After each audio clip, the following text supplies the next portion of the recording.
Okay, Bwana Yesu asifiwe. Asante sana kwa vile umekuwa mvumilivu, umefuata kila fundisho ambalo nimeliweka hapa kwenye mtandao tangu ya kwanza mpaka sasa ambapo ninaenda kutamatisha huu ujumbe ambao nilikuwa ninaangalia tu tofauti ya unabii wa Agano la Kale na unabii wa Agano Jipya.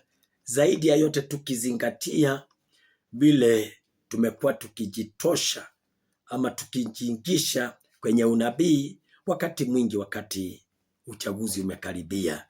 Na sio huu peke yake uchaguzi, lakini hata uchaguzi uliopita, hata na chaguzi nyingi ambazo zimekuja, tumekuwa sana tukiingia katika kutoa unabii. Na mara nyingi kwa sababu namba kubwa ambao wanatoa unabii wanatoa kulingana na milengo yao ya kisiasa. Wewe mlengo wako ni gani? Jambo la pili, wanatoa kulingana na kabila zao. Kwa hivyo mara nyingi hutoa unabii kulingana na kabila zao, na wanasema mtu huyu kwa sababu ni wa kabila yao. Wanasema hata tunaona ndevu zake ni za mfalme, sijui tunaona vitu zingine ni za mfalme, sijui ni ukoo wa kifalme. Hapa Kenya hakuna nchi, hakuna nyumba ya kifalme, hatuna. Na sio Kenya tu, tangu wakati wa Daudi hakuna nyumba nyingine iliwekwa ya kifalme. Nyumba bado tu inaendelea ya kifalme ni nyumba ya kina Queen Elizabeth wa Uingereza, na wao pia waliongeza kidemokrasia, kwa sababu dunia mahali imefika ni ngumu sana kuwe na nyumba moja itatawala watu kulingana na mitandao, hekima nini, watu wamesoma sana. Kwa hivyo ni ngumu sana kuwa kuna nyumba ya kifalme, ni ngumu. Dunia mahali imefika, umebaki kwa King Mswati, sio King Mswati, na hiyo nchi imekuwa maskini sana, manake haina demokrasia.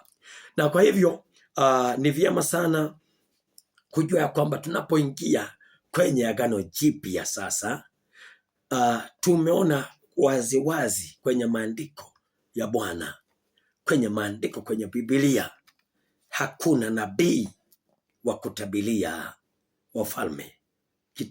Kuanzia kitabu cha Matendo ya Mitume, kwa sababu Agano Jipya katika Matendo imeanza hapo kuja mpaka kwenye kitabu cha Ufunuo, hakuna mtumishi wa Mungu hata mmoja hivi alitabiri habari ya serikali ya kisekula ama ya kidunia. Hakuna. Wote walijua ya kwamba Yesu Kristo amekuja sasa na kuleta ufalme kwenye nyumba lake ama kwenye kanisa lake. Kwa hivyo wote wakarejesha unabii, ikiwemo katika kuhutubu, ikiwemo katika kusaidiwa na Roho Mtakatifu, ikiwemo katika neno la hekima, zote wakazirejesha kwenye kanisa. Kwa hivyo kwenye Agano Jipya mzima hakuna mtu yoyote, nabii yoyote, mhubiri yoyote, mwalimu yoyote alitoa unabii kuelekeza kwenye serikali ya kidunia. Kwa hivyo kazi ya kanisa ikabaki sasa kwenye serikali ya kidunia.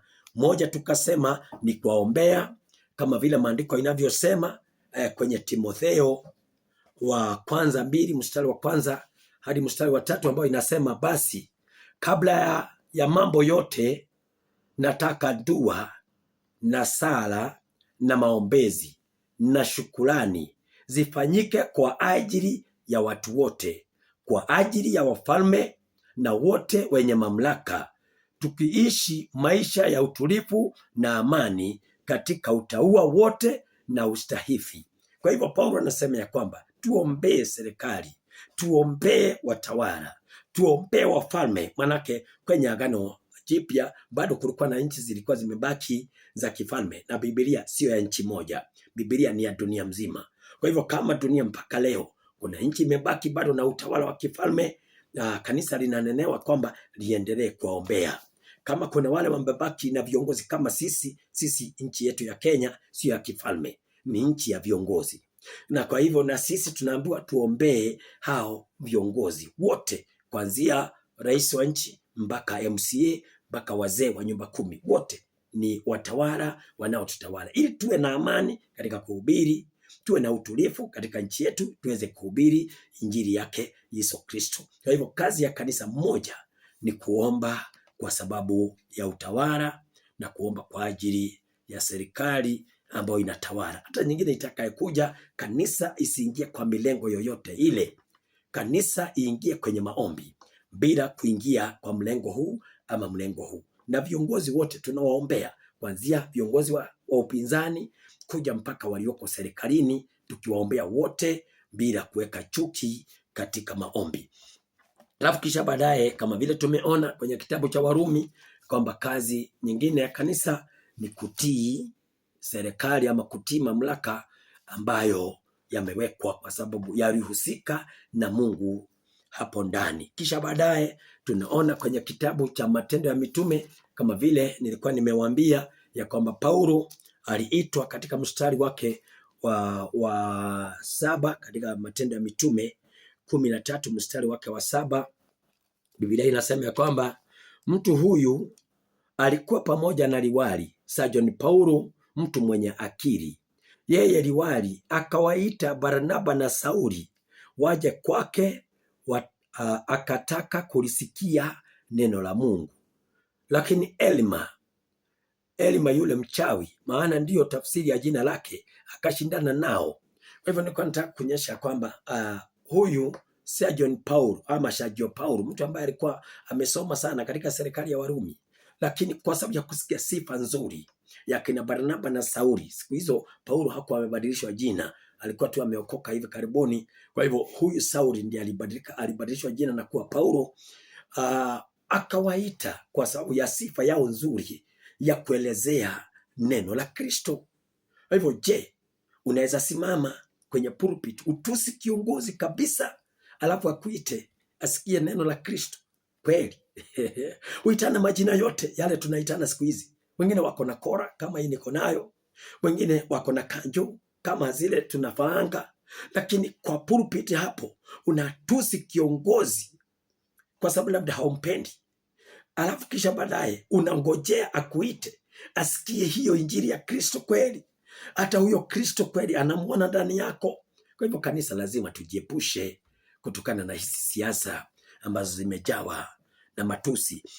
Jambo lingine, Biblia inasema ya kwamba Paulo Mungu alimuita tu akiwa na lengo moja la kwenda kuhubiri, ahubirie mataifa, ahubirie wafalme na ahubirie Waisraeli. Kwa hivyo kazi yetu sisi tukiitwa mitume, mapasta, mabishop, kazi yetu tumeitwa ili moja, tuhubirie watu wa mataifa. Jambo la pili, tuhubirie wafalme, na la tatu, tuhubirie Waisraeli.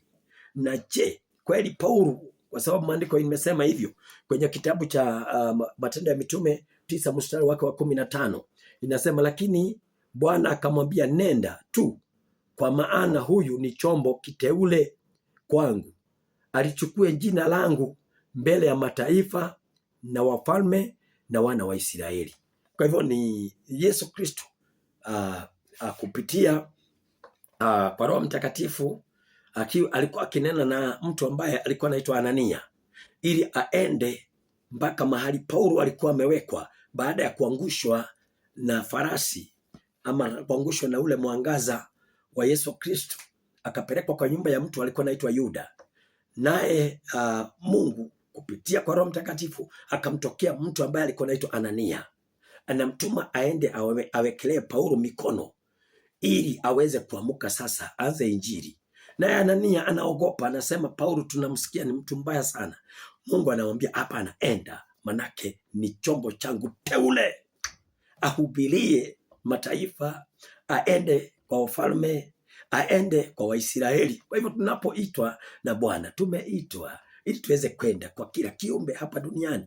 Kwa hivyo huwezi tusi viongozi alafu urudi kwao kwa wahubiri, utawahubiriaje? Kwa hivyo kanisa lazima tuwe na nidhamu. Ni kwa sababu tumeingia sana kisekula, vile tu wanasiasa wanaongea na sisi Sunday ndivyo tunaongea makanisani. Viongozi hao watasikiza siku gani? Na wanatujua mpaka na milengo yetu ya kisiasa. Kwa hivyo ni vyema sana kumake sure ya kwamba tumezingatia maandiko, na zaidi ya yote maandiko ya Agano Jipya. Kama tunawaonya, tuwaonye viongozi kulingana na maandiko. Kama tunawakosoa, tukosoe wote kulingana na maandiko. Na ndio manake Paulo alifanya hiyo kazi ambayo Mungu anasema alikuwa amemuitia. Ndiyo, kwenye kitabu cha Matendo ya Mitume, Matendo ya Mitume 26, Matendo ya Mitume 26 mstari wake wa 28, Biblia inasema kwamba 28, Agripa, yeye alikuwa ni governor. Agripa akamwambia Paulo kwa maneno machache, wadhani kunifanya mimi kwa Mkristo. Kwa hivyo Paulo anamlenga kwa maneno.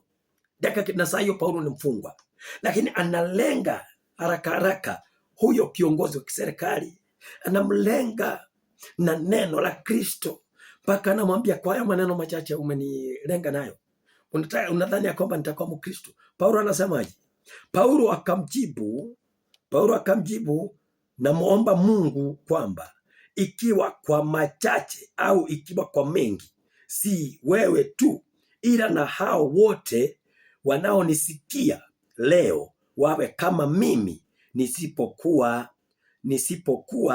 vifungo hivi. Kwa hiyo Paulo anasema nimefungwa ndio, lakini ninaomba sio wewe tu, na sio kwa maneno machache unasema, mpaka kwa wengi. Ningeomba watu wote watakaosikia ujumbe huu wawe kama mimi, na sio mimi nikiwa nimefungwa, wawe kama mimi bila kifungo hiki. Kwa hivyo wafunguliwe kwa njia zote, kuanzia viongozi wa kiserikali mpaka wote watakaosikia ujumbe huu. Kwa hivyo ujumbe wa Paulo ulikuwa wa watu wote, sio kulenga wengine katika matusi, sio kulenga wengine kuwatenga, lakini Paulo alihubiri injili ya Yesu Kristo kwa kila kiumbe, akianza na viongozi. Kwa hivyo mimi nitafikisha hapo. Ninajua kwamba hakuna mtu nimekwaza, ni kwa sababu nimeenda kulingana na maandiko, nimefafanua hili jambo kulingana na maandiko, na kujua kwamba litakusaidia na linanisaidia na litazidi kunisaidia, nisije nikashotwa na kutaka pesa, kwa sababu wengi wanatabiri kwa sababu ya kutaka pesa tu. Unajua, ukitabiria kiongozi fulani, wengine wanatabiri alafu wanawaita tu, wanakuja makanisani mwao, tumeshawaona wanatabiri wanawaita, wanatabiri wanatusi wanawaita.